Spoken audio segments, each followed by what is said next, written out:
Et le ministère de la Santé a organisé hier soir un iftar collectif pour ses personnels de son département.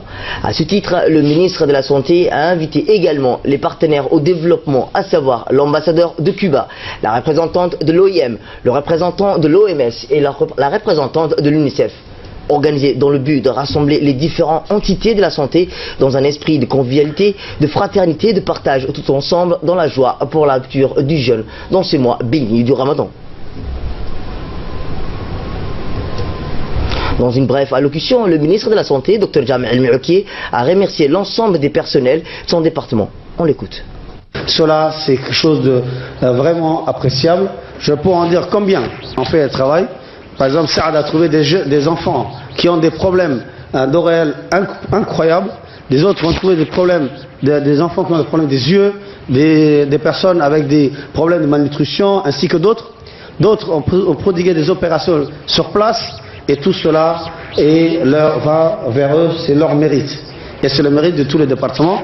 Nous pensons continuer dans ce aussi, dans cette route et améliorer.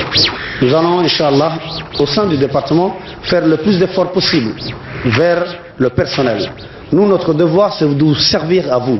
Et vous, votre devoir, servir la population et faire en sorte de sous 95% du personnel de la santé est djiboutien. Et cela, c'est grâce à Dieu, grâce à la politique de notre gouvernement et grâce au président de la République qui a fait en sorte qu'il y ait une ouverture d'une école de médecine, d'une école d'infirmerie, d'une école de techniciens, mais aussi à utiliser une politique d'envoi à l'extérieur au début des médecins pour qu'ils puissent faire les études, que ce soit dans les pays africains, que ce soit dans les pays européens et surtout dans les pays d'Amérique et de la Caraïbe tels que Cuba ou autres.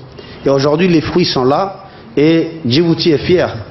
Nous sommes tous des passants parce que je sais qu'aujourd'hui je suis ici, mais Dieu sait quand je quitterai, dans un mois, dans une année, dans 2 ans, dans 10, Dieu sait. Mais je sais qu'un jour, je quitterai le département. Le plus important ce jour pour moi, ce sera les empreintes que je laisserai derrière moi. Si ce sera un vent ou si ce sera quelque chose de palpable et réel. Et mon objectif, c'est de laisser des empreintes pour que 10 ans ou après 20 ans, les gens puissent dire au moins, se souvenir. Et lorsque ce ministre tel est passé dans ce département, il a laissé ses empreintes. Donc c'est ça ce que je voudrais. Je suis un être humain, je pourrais faire des erreurs, comme tout être humain. Mais j'essaierai de faire tout ce qui est possible pour minimiser les erreurs, pour qu'il n'y ait pas un impact, et maximiser les actions correctes. Ainsi que mon personnel, c'est-à-dire les plus proches, qui doivent faire eux-mêmes de cela. Les injustices, les abus, tout cela doit être une vieille histoire. Maintenant, la méritocratie et la réussite du département doivent être les premiers objectifs. Lorsque je dis méritocratie, vous connaissez tous. Si on arrive dans un département, tout en chacun, vous savez, celui qui mérite le plus sérieux, le plus ponctuel, le plus assidu, celui qui fait avec beaucoup de foi son travail. Comme à l'accoutumée, le ministère des Affaires musulmanes et de la Culture et bien Waqf a organisé un photo collectif au Sheraton Hotel. Ces photos ont vu la participation de nombreuses personnalités dont le ministre des Affaires musulmanes de la Culture et du bien Waqf, M. Mohamed Hassan Baré, ainsi que les hauts cadres de son département et d'autres invités d'honneur. À cette occasion, on constitue chaque année une opportunité de rapprochement entre les cadres du ministère des Affaires musulmanes. لهوبي يوي لهوبي يوي